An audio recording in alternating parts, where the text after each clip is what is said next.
phải trải qua bao mất mát, hy sinh, trải qua cuộc kháng chiến trường kỳ gian khổ.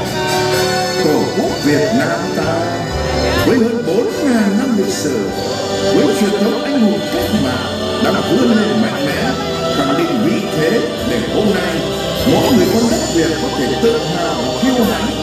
Tổ quốc ta chưa đẹp thế bao giờ.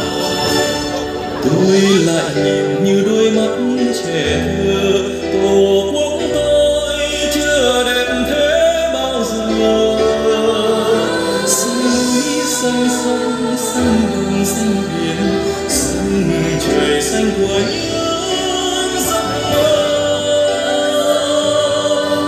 Tôi bay giữa màu xanh dài phóng, thần thấp tầng cao chiều dài chiều rộng. Ôi Việt Nam yêu suốt một đời, nay mới được ôm người trọn vẹn người ơi. Hùng vĩ thay toàn thân đất nước, từ Trường Sơn vươn tới Trường Sa, từ Cha Hồ rừng rừng đến cao rừng nước đỏ bình minh mặt sông khơi xa.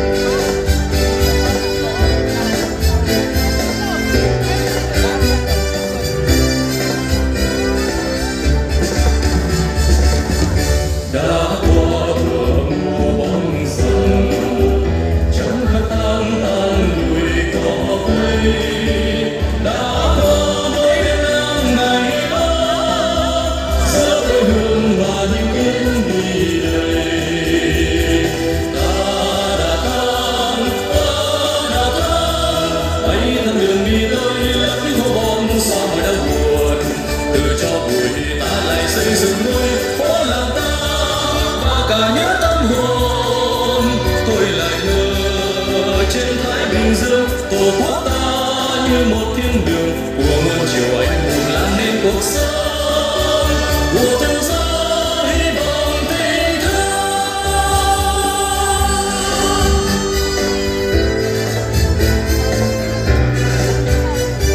Đất nước tôi trải lụa đẹp mượt mà, có núi có sông cánh đồng mưa nắng, có rừng biển sóng xô hối cát trắng, có bãi bồi có hót nhạc phù sa.